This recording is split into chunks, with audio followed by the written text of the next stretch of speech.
नमस्कार, मैं हूं पूजा और देखेंगे सुपरफास्ट खबरें। लंदन में राहुल गांधी के दिए बयान पर लोकसभा और राज्यसभा में जमकर हंगामा हुआ। भाजपा सांसदों ने एक स्वर में राहुल गांधी पर निशाना साधा। सभी ने मांग उठाई कि राहुल गांधी को देशवासियों और सदन से माफी मांगनी चाहिए। राहुल ने भारत और संसद का अपमान किया है।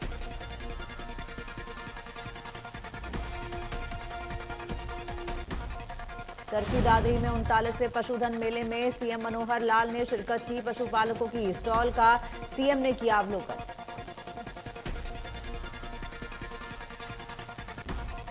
पशुपालकों को मुख्यमंत्री ने संबोधित करते हुए कहा कि पशु केवल पशु नहीं है, ये परिवार के सदस्य हैं।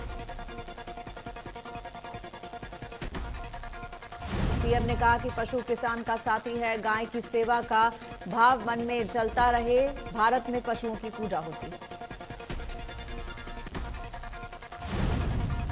सीएम ने कहा गौरक्षा के लिए सरकार ने कानून बनाया। गोकशी करने पर कड़ी सजा का प्रावधान किया।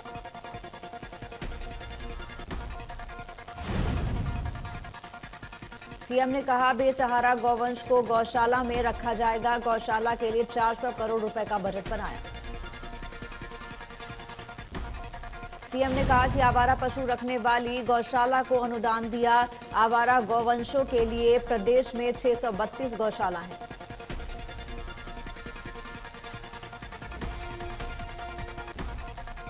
सीएम ने कहा रोजगार के लिए पशुपालन को प्राथमिकता मिली। पशुपालन के लिए 2000 करोड़ लोन का प्रावधान किया गया। पशुपालकों और किसानों को परेशानी नहीं होने देंगे। सीएम ने कहा कि पंचायती जमीन पर साझा डेयरी शुरू होगी। पंचायती जमीन साझा डेयरी में शेड बनाए जाएंगे। साझा डेयरी में शेड पर पशुपालक अपने पशु रख सकेंगे।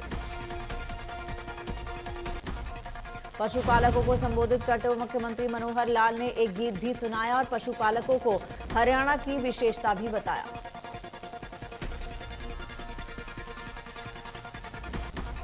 चरखी दादरी में मुख्यमंत्री मनोहर लाल ने नई अनाज मंडी में अपना जनसंवाद कार्यक्रम की अध्यक्षता की। इस कार्यक्रम में मुख्यमंत्री ने 250 शिकायतों की सुनवाई की। इस दौरान मुख्यमंत्री ने 11 महीने से HSIIDC में अटकी काकडोली हुक्मी निवासी सुखबीर की ज्वाइनिंग 2 दिन में कराने का आदेश दिया। मुख्यमंत्री के आदेश के बाद सुखबीर को 1 घंटे में विभाग की तरफ से फोन आया। जनसंवाद कार्यक्रम में मुख्यमंत्री के पास सबसे अधिक शिकायतें जन स्वास्थ्य विभाग से संबंधित पहुंची। इसके अलावा मुख्यमंत्री ने 2 लोगों के पेयजल बिल माफ करने के भी आदेश दिए।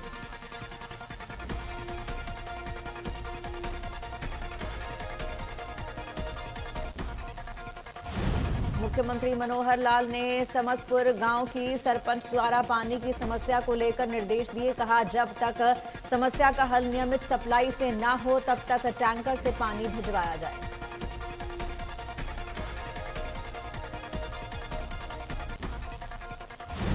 पशुधन मेले में पशुपालन एवं कृषि मंत्री जेपी दलाल ने पशुपालकों को संबोधित करते हुए प्रधानमंत्री नरेंद्र मोदी और मुख्यमंत्री मनोहर लाल का धन्यवाद किया।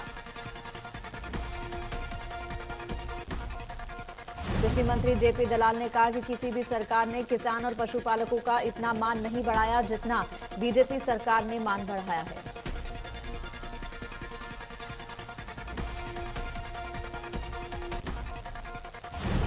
चरखी दादरी में आयोजित 39वें पशुधन मेले में पशुपालकों को संबोधित करते हुए बीजेपी प्रदेश अध्यक्ष ओपी धनखड़ ने कहा कि सरकार पशुपालकों को सम्मानित कर रही है।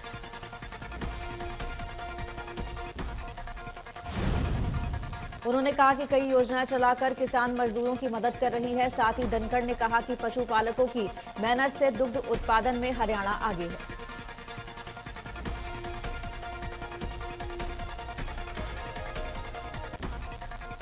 सरकार की नीतियों के खिलाफ चंडीगढ़ में कांग्रेस ने प्रदर्शन करते हुए राजभवन कूच की कोशिश की। इस दौरान कांग्रेस नेता और कार्यकर्ता सेक्टर 18 और 19 के लाइट पॉइंट पर इकट्ठा हुए और राजभवन की ओर मार्च शुरू किया।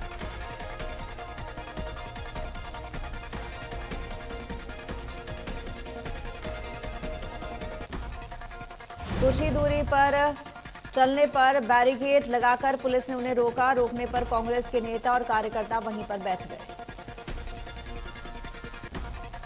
इस दौरान कांग्रेस नेताओं की पुलिस के साथ धक्का मुक्की भी हुई। इस दौरान पुलिस ने प्रदेश अध्यक्ष उदय भान समेत कई नेताओं को हिरासत में लिया।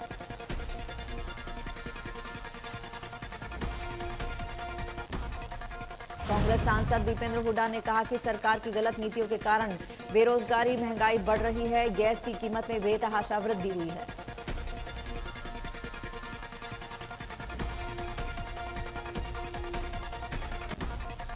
पंचकुला के सेक्टर 1 में पीडब्ल्यूडी रेस्ट हाउस में जिला कष्ट निवारण समिति की बैठक का आयोजन किया गया, जिसकी अध्यक्षता सामाजिक न्याय एवं अधिकारिता राज्य मंत्री ओम प्रकाश यादव ने की। बैठक में विधानसभा अध्यक्ष ज्ञानचंद गुप्ता भी मौजूद रहे। इस बैठक में ओपी यादव ने 23 शिकायतों की सुनवाई की, जिनमें से 16 मामलों का निपटारा किया गया। इस दौरान ओपी यादव ने इनेलो के प्रदेश अध्यक्ष नफेस सिंह राठी के गठबंधन वाले बयान पर कहा कि हर राजनीतिक पार्टी अपना काम कर रही है और अपने बयान जारी करती रहती है।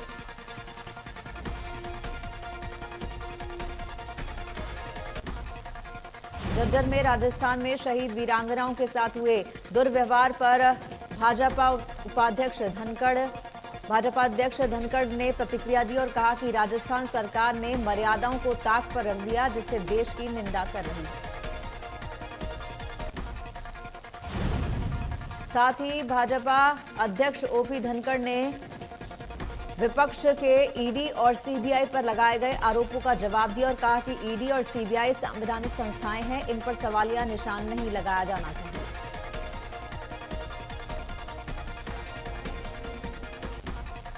गुरुग्राम में आईएमटी इंडस्ट्रियल एसोसिएशन ने सांसद कार्तिकेय शर्मा से मुलाकात की। मुलाकात के दौरान एसोसिएशन से जुड़े लोगों ने दिल्ली जयपुर हाईवे पर स्थित खेड़की दौला टोल प्लाजा को हटवाने की मांग की।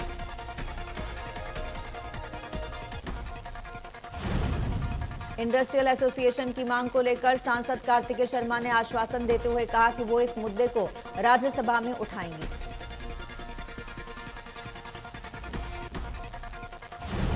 समालखा के पट्टी कल्याणा गांव में राष्ट्रीय स्वयंसेवक संघ की सबसे बड़ी बैठक चल रही है। इस बैठक में मुख्यमंत्री मनोहर लाल ने भी शिरकत की। इस बैठक में 34 अलग अलग संगठनों से 1400 प्रतिनिधि शामिल हो रहे हैं। इस केंद्र में राष्ट्रीय स्वयंसेवक संघ के संचालक मोहन भागवत और सर कार्यवाहक दत्तात्रेय होसाबले कई दिन से मौजूद हैं। समालखा में आरएसएस कार्यक्रम से लौटते समय मुख्यमंत्री मनोहर लाल करनाल में कर्ण लेक पर आधे घंटे के लिए रुके। मौके पर करनाल के आला अधिकारी भी मौजूद रहे।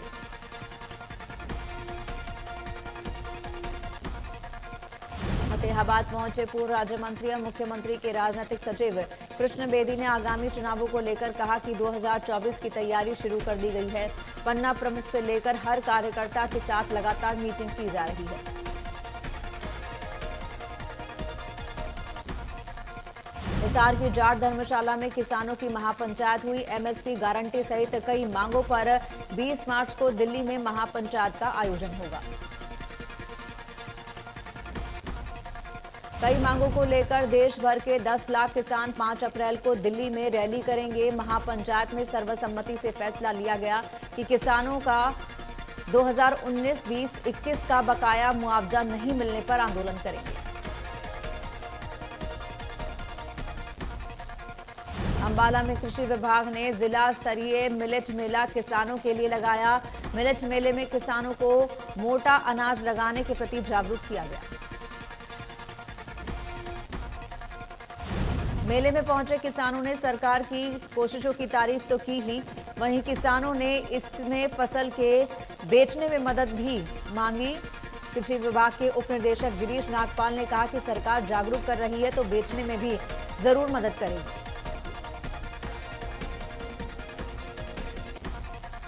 28 मार्च से शुरू की जाने वाली सरसों की खरीद को 15 मार्च से शुरू करने के सरकार के फैसले पर झज्जर अनाज मंडी के आढ़तियों में खुशी जताई।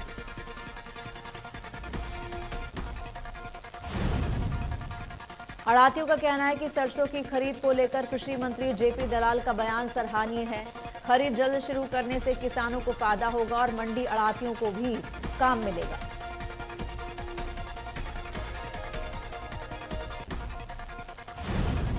लगातार बढ़ रहे H3N2 के मामले के मद्देनजर प्रदेश सरकार के आदेशों के बाद गुरुग्राम में स्वास्थ्य विभाग ने भी अपनी कमर कस ली है। हालांकि गुरुग्राम में इस वायरस का कोई नया मामला नहीं आया है। स्वास्थ्य विभाग की तरफ से सिविल अस्पताल में आइसोलेशन वार्ड बनाया गया, तो वहीं सभी प्राइवेट अस्पतालों को भी निर्देश जारी किए गए हैं। अगर कोई भी फ्लू का मामला सामने आता है तो इसकी जानकारी तुरंत स्वास्थ्य विभाग को दी जाए।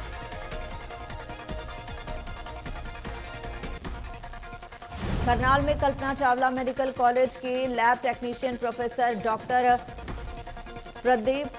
दीपेंद्र सिंह ने बताया कि अभी तक 3 जिलों से 17 सैंपल आए हैं। फिलहाल करनाल में अभी तक H3N2 के मामले की पुष्टि नहीं हुई है।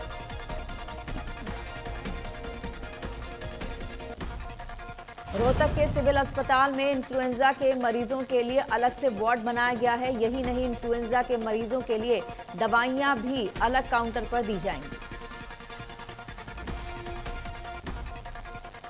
सिविल अस्पताल के SMO ने बताया कि इन्फ्लुएंजा को भी लोग कोविड-19 की तरह ही देखें। ये वायरस एक दूसरे में फैलता है और इसका वायरस हवा में रहता है, जो स्वस्थ आदमी को भी अपनी चपेट में ले लेता है।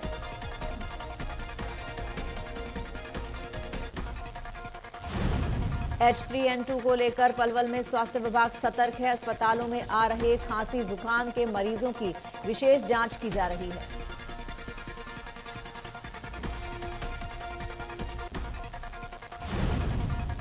यमुनानगर के SP मोहित हांडा और ASP जसलीन कौर ने रिबन काटकर नए भवन का उद्घाटन किया।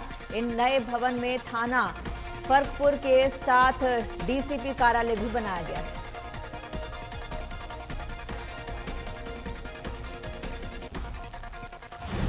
SP मोहित हांडा ने सभी पुलिस अधिकारियों के साथ नए भवन का निरीक्षण भी किया। इस मौके पर DSP राजीव, DSP रजत गुलिया, थाना फर्कपुर की मौजूदा SHO शिलावंती और कई थाना प्रभारी मौजूद रहे।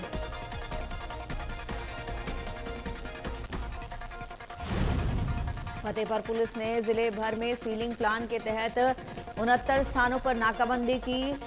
37 पेट्रोलिंग पार्टियां गश्त पर रही। छोटे छोटे 2200 वाहनों को चेक कर 26 वाहनों के चालान काटे गए।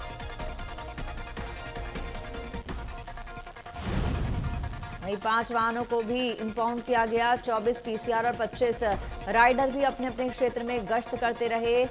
SP आस्था मोदी ने कहा कि फतेहाबाद पुलिस नागरिकों की सुरक्षा के लिए पूरी तरह से मुस्तैद है। हांसी पुलिस ने ADGP के आदेश पर शहर में चेकिंग अभियान चलाया। इसके साथ ही गाड़ियों की चेकिंग की गई।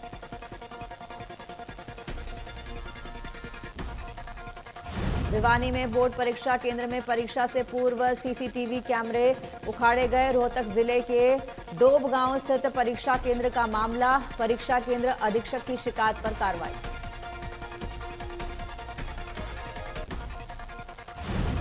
नारनौद में बिजली निगम के कर्मचारी पिछले 5 दिन से तबादला नीति को लेकर SDO के खिलाफ प्रदर्शन कर रहे हैं। ये प्रदर्शन सुबह 9 बजे से 11 बजे तक गेट मीटिंग कर रहा है।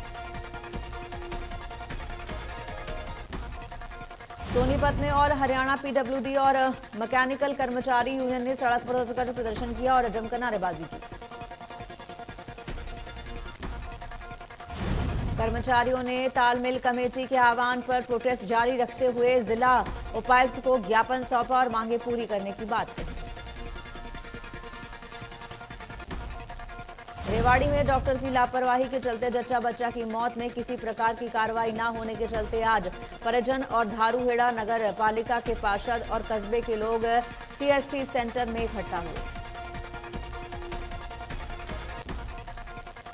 लोगों ने CMO और सिविल अस्पताल प्रशासन के खिलाफ जमकर नारेबाजी की। इसके साथ ही लोगों के बढ़ते रोष को देखते हुए मौके पर पुलिस बल भी पहुंच गया, लेकिन लोग इंसाफ के लिए डटे रहे।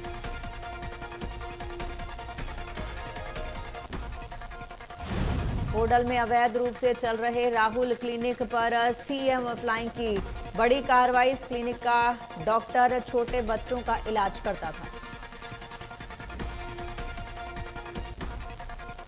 सीएम फ्लाइंग ने क्लिनिक चलाने वाले डॉक्टर से लाइसेंस और कागजात मांगे तो उसके पास कुछ नहीं मिला। सीएम फ्लाइंग ने भारी मात्रा में दवाइयां भी कब्जे में ली।